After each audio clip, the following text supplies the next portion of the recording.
ওই মজিদ, কে রে ভাই?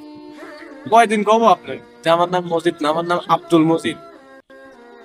আপনি তো জানেন যে যে আল্লাহর যে 99টা গুণবাচক নাম আছে, এর নামের সাথে যদি কেউ মিলায় নাম রাখতে চায়, অবশ্যই নামের আগে আব্দুল যোগ করতে হবে।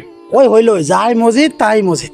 না, তা হইলো না। আল্লাহ তাআলার গুণবাচক নামের সাথে যদি কেউ মিলায় নাম রাখতে চায়, অবশ্যই প্রথমে আব্দুল যোগ করতে হবে। যেমন আব্দুল মজিদ, আব্দুল খালেক, আব্দুল গফফার, এরকম যোগ করতে হবে। কিন্তু আমরা তো অনেক সময় মানুষকে ভেঙ্গাই বলি, এই মালেক্কা এই খালেক্কা, আমরা তো এভাবে বলি।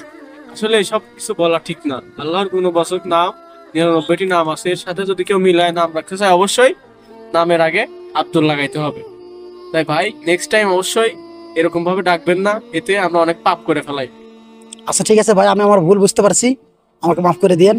আচ্ছা ভাই, ঠিক আছে। আর নেক্সট টাইম অবশ্যই যখন আমারে ডাকবেন, আব্দুল যোগ করে সুন্দরভাবে আব্দুল মজিদ বলে ডাকবেন।